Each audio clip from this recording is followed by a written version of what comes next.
انو کتونکو دې سره مونږ خبره کوو د ډیسټریکټ هیډ کوارټر هسپتال چې مونږ همیشه چې کم مسایل دي مشکلات دي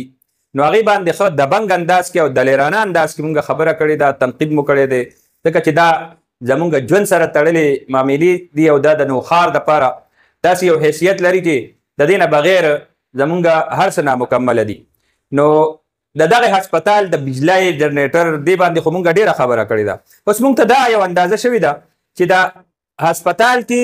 جنریټر د هغې خرابتیا او د هغې بار بار مسایل د دې وجې نه هم کېږي چې دا په څو ګنټو بجلي نه یو دومره غټه ډیوټي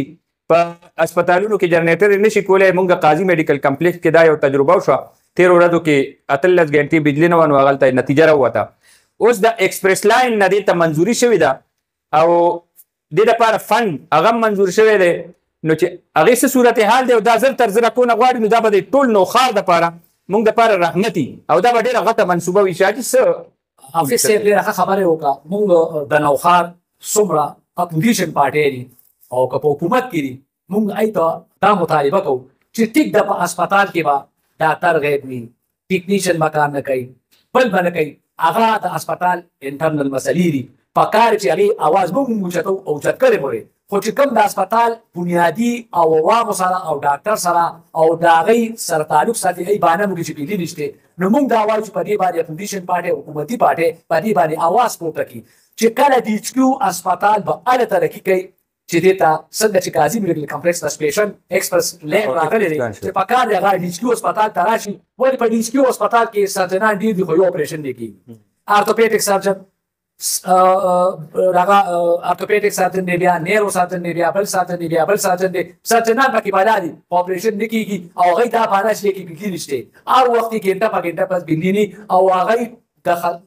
دا څومره چې فنډ راځي په تیلو باندې لګي او روزانه لکونه روپۍ لکه خرڅ کېږي. ای خبره ټیک ده خو کم سے کم حکومت له پکار دي، اپوزیشن پارټۍ له پکار چې په دې باندې هوا اوچته کړي چې کله د ایچ کیو هسپتال مسله د بجلۍ حل شوه او بیا هم کار نه کېږي نو بیا موږ احتجاج به کوو په هسپتال په ګیټ کې به ناست یو. خو اوس مین وجه په هسپتال کې دا ده چې هلته د بجلۍ لویه مسله او ګمبیر مسله په هم چې زه راغلی نه شومه زما سپیشلستان ډاکټر د اورو لاندې ناستو بار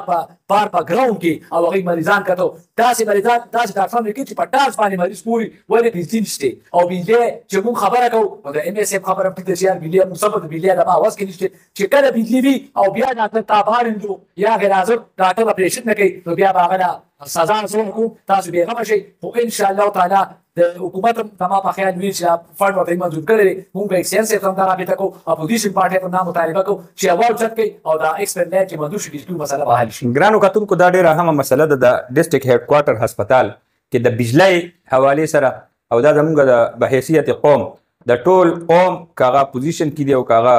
ګورنمنټ دي د ټولو جوماتونو له او سماجي کارکنانو له په دې باندې یو اواز جوړېدل پکار دي چې د دې ایکسپریس لاین چې کومه منصوبه ده هغه زر تر زره سر ته ورسولی شي. اجازت غواړو د الله په امان.